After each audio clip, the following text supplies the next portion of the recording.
Hi అండి. ఇవాళ వచ్చేసి టిఫిన్కి గోధుమ నూడిల్స్ అయితే ప్రిపేర్ చేస్తున్నానండి ఇంట్లోనే. గోధుమ పిండి కొంచెం ఉప్పు వాటర్ వేసుకొని బాగా కలుపుకోవాలి. మనకి ఎంత కావాలో అంత తీసుకొని తర్వాత మురుకులు గొట్టం తీసుకొని దాంట్లో మనం చిన్న హోల్ ఉండే ప్లేట్ పెట్టుకొని ఇంకా దానికి కొంచెం ఆయిల్ రాసుకొని మనం కొంచెం కొంచెం పెట్టుకోవాలండి. చల్ల నీళ్ళు నేను దాంట్లోకి కారం పచ్చిమిర్చి, క్యాప్సికం, క్యారెట్, ఆనియన్ అయితే వేస్తున్నాను. ఇంకా మనం నూడిల్స్ ప్రిపేర్ చేయాలి కాబట్టి వాటర్ పోసుకొని దాంట్లో కొంచెం ఆయిల్ కొంచెం ఉప్పు అయితే వేసుకోవాలండి. వేసుకున్న తర్వాత ఇంకా మనం ముందుగా అయితే పిండి ఇంకా మురుకులు గొట్టంతో ఆ వాటర్లో అయితే తిప్పుకోవాలి. మనం ఇట్లా తిప్పుతూ ఉంటే సన్నగా పడుతూ ఉంటాయి. బాగా వాటర్ అయితే బాగా బాయిల్డ్ అవ్వాలండి, లేకుంటే మనకి నూడిల్స్ రావు, అతుక్కుంటాయి. మనకు బాగా వేడిగా ఉంటేనే మనకి చూసారు కదా మనకి బాగా ఉడుకుతున్నాయి. ఒక 4 minutes కానీ బాయిల్ చేసుకుంటే మన నూడిల్స్ అయితే రెడీ అవుతాయి. ఒకసారి ట్రై చేయండి, చాలా టేస్టీగా ఉంటాయి. మనం బయట తెచ్చుకొని చేసే కంటే ఇట్లాగా ఇంట్లోనే ప్రిపేర్ చేస్తే చాలా హెల్త్కి చాలా మంచిది. పిల్లలు కూడా ఇష్టంగా తింటారు. ఇంకా చూశాను ఉడికిపోయింది. ఇంకా తీసి చల్ల వాటర్లో వేసుకోవాలి. మనం చల్ల వాటర్లో ఎందుకు వేసుకోవాలంటే ఇంకా అవి ఎక్కువగా బాయిల్ అవ్వకుండా ఉంటాయి, అందుకనేసి తీసి ఇంకా మన చల్ల వాటర్లో అయితే వేసుకోవాలండి.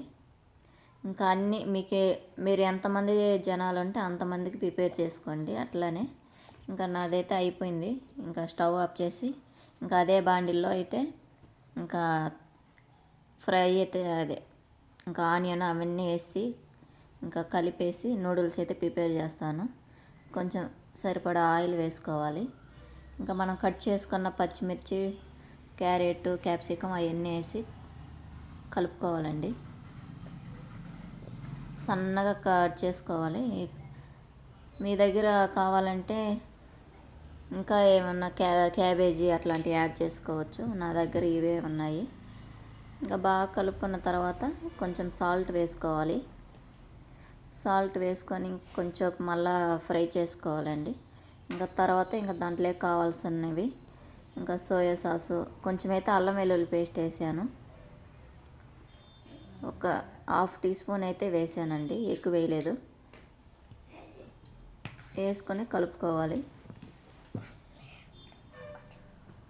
మళ్ళా కలుపుకున్న తర్వాత ఇంకా గ్రీన్ చిల్లీ సాస్ వేసుకోవాలి. నా దగ్గర రెడ్ చిల్లీ సాస్ లేదు, అందుకని నేను గ్రీన్ చిల్లీ సాస్ వేసుకున్నాను. మీ దగ్గర ఉంటే వేసుకోండి. సింపుల్గా చేసిన నూడిల్స్ ఇంట్లో ప్రిపేర్ చేసాయి కాబట్టి టేస్టీగానే ఉంటాయండి. ఇంకా గ్రీన్ చిల్లీ సాస్ వేసినాక సోయా సాస్ వేసుకోవాలి. కొంచెము కలుపుకొనేసి ఒక 2 స్పూన్లు అయితే వేసాను సోయా సాస్. నేను కొంచెం నూడిల్స్ ఎక్కువ చేస్తున్నాను, అందుకోసము కొంచెం కింద కూడా ఒలికింది. ఇంకా బాగా కలుపుకొనేసి కొంచెం మిరియాల పౌడరు, కొంచెం చిల్లీ ఫ్లేక్స్ వేసుకోవాలి. నేను అవి కూడా ఇంట్లోనే ప్రిపేర్ చేశాను. చిల్లీ ఫ్లేక్స్ అవి ఏం లేదు, ఎండుమిర్చి మిక్సీకి వేసుకొని కొంచెం లైట్గా గ్రైండర్ చేస్తే మనకు కచ్చాపచ్చగా చిల్లీ ఫ్లేక్స్ అయితే రెడీ అయిపోతాయి ఈజీగా. మీకు అలాంటి వీడియోస్ కావాలంటే నేను అప్లోడ్ చేస్తాను, కామెంట్ చేయండి. ఇంకా ఆ 2 వేసుకున్న తర్వాత బాగా కలుపుకోవాలి. లైట్గా కొంచెం కారం కూడా వేసుకోవాలండి. ఇంకా అన్నీ వేసుకొని కలుపుకునేసి మన నూడిల్స్ అయితే వేసేసుకోవటమేనండి. ఇంకా వాటర్లోంచి తీసి మనం ఇంకా కలిపి పెట్టుకున్న క్యారెట్లలో వేసేసుకోవటమేను. వేసేసుకొని ఇంకా బాగా కలుపుకోవాలి. మనం ప్రిపేర్ చేసిన మసాలా అంతా మన నూడిల్స్కి పట్టేలాగా బాగా కలుపుకునేసి ఇంకా లాస్ట్లో సాలకపోతే కొంచెం సాల్ట్ యాడ్ చేసుకోండి. నేను యాడ్ చేశాను సాల్టు. ఇంకా మన నూడిల్స్ అయితే రెడీ అయిపోతాయి. ఒకసారి ఇలా ట్రై చేయండి, చాలా చాలా బాగుంటాయి. నేను ఇది ఫస్ట్ టైం అయినా సరిగ్గా వచ్చాయి, చాలా బాగా వచ్చాయి. ఓకేనా? మన నూడిల్స్ చూస్తుంటే అచ్చం రెస్టారెంట్ లాగే ఉన్నాయి కదా.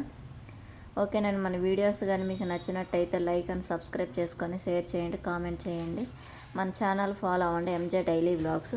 మీ సపోర్ట్ నాకు ఉండాలని నేను మనస్ఫూర్తిగా కోరుకుంటున్నాను. ఓకేనా? మీరు సబ్స్క్రైబ్ చేసుకుంటేనే నా వీడియోస్ మీ దాకా చేరుతాయి. ఓకేనండి. ఈ వీడియో నచ్చితే బాయ్.